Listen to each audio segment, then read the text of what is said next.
Good morning, Pulp Bites, and welcome to another amazing week of Pulp Picks. I'm Corey. I'm Fritz. I'm Sarah. I'm Patrick. And here's your picks of the week. Fritz, start us off. So my pick of the week is Star Wars Obi-Wan issue 3. We're into the... It would really work better if you had an actual, anything in your hands. But, at this point, each issue so far, we've been kind of, exploring different points in his life. Here, we finally got into the Clone Wars. It's still early on, and it's him kind of, learning the ropes of, how do, these people are supposed to be, monks and peacekeepers, how do they become generals? And the answer is, they're not really the best at it when they start. He goes through a steep learning curve in this about, what it means to be responsible for these people and dealing with tactics when that's just not the life that you've ever lived. It's also, if you're a fan of the original 2D Clone Wars from the early 2000s, not the 3D version, love them both, but you get some nice references to that 2D version here that honestly made me squeal when I first read them. The fact that I can hear the planet name Hypori and it just lights up just little electrodes in my brain. I don't know. It did a lot for me, but it's really fun. It's very action heavy. You get a real nice look into Obi-Wan's mindset and how he reflects on his life. Just a lot of fun here. Over to you, Sarah.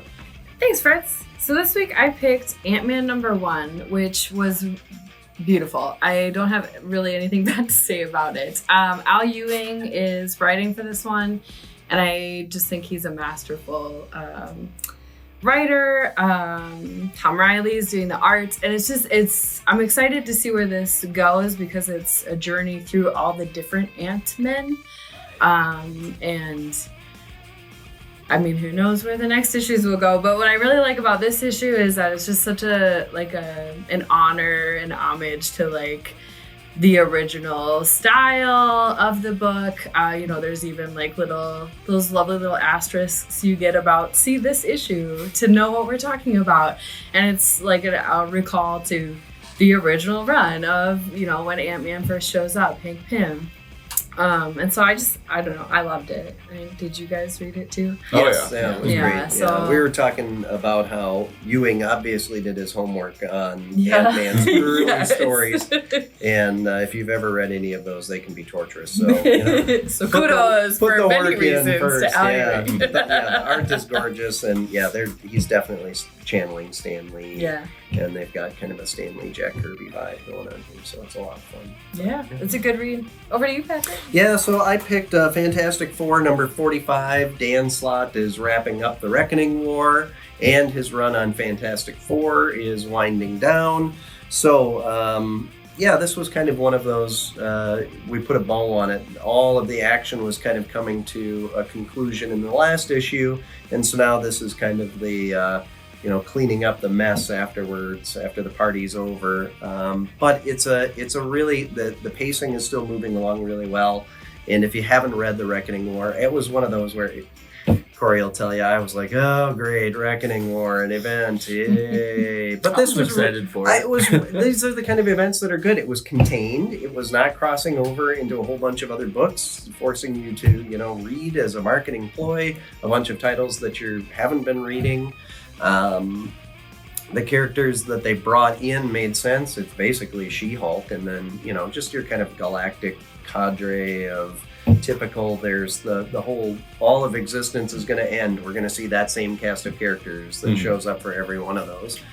But the setup for the new creative team, and honestly, the entire Marvel writing crew for what Slott opens up at the end of this, there's a whole new toy box here for them to be able to get into and make mischief in. So it's interesting. I'm really excited. Yeah, they've got some really cool stuff going on. Is there a Silver Surfer book spinning out of this? There if could there's be. not, I'm going to be angry. Yeah, I mean, there could be. And, Doom is up to no good at the end of it. Yay.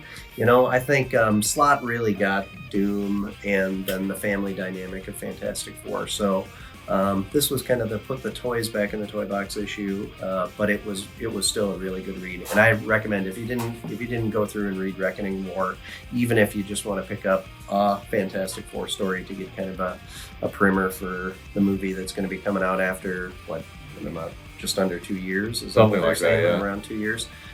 This would be a good place to start because. The Reckoning War was really well contained again, so I liked it. I liked it a lot. Yeah. Corey, are you going to make this a Marvel sweep this week? I am. I picked Janice Vell. So for those of you who don't know who Janice Vell is, this is the clone son of, right? Well, yeah, the clone of the son of Right. Captain Marvel. But was he actually the son of... I think he's the actual biological son. Okay. Yeah. So he's the actual biological son. So this spins out of one of the more recent Captain Marvel stories called Last of the Marvels, where all the Marvels, or anyone who's donned the name, has been cloned. I think the only one that was left out was Monica Rambeau, which, why you gotta do Monica like that? But okay. But so Janice Vell has been dead for a while, and he is cloned and brought back to life, but he has no memories. And that's what this story is going to be. Are you sure this isn't a Spider-Man book? There's a very real possibility. Yeah. I mean, to be fair, Peter David wrote it, so he was writing Hulk when all that clone stuff for Spider-Man was going on. So this is also the first book that Peter David has wrote in current timeline in a while. I think he's just been doing everything. Yeah, it's been those like flashback universe books, stuff. like Maestro and Symbiote Spider-Man and New Fantastic Four. So it's nice to get him to see him be able to, have fun with the current timeline. So there's references. There's a reference to the Eternals and Guardians of the Galaxy, and so it's a lot of fun. The art's great. This is easily my favorite book this week by far. So if you don't pick it up, I'll probably make fun of you. That's just gotten to be your standard I was line. gonna say. Yeah, I think you say that every week. Yeah. Pretty much. If you don't buy, If you don't buy pick this up title. book, just the one that Corey picked. Corey's such a bully. Yeah. I mean, people like me for some reason. I don't know why, but okay. But that's all we have time for. So I will stop rambling. Make sure you follow us on Facebook, Instagram, and Twitter at pulpcg, not .com. That's our website. And that's, Stop into the store. Stop into the store at 11 a.m. and tell us your picks,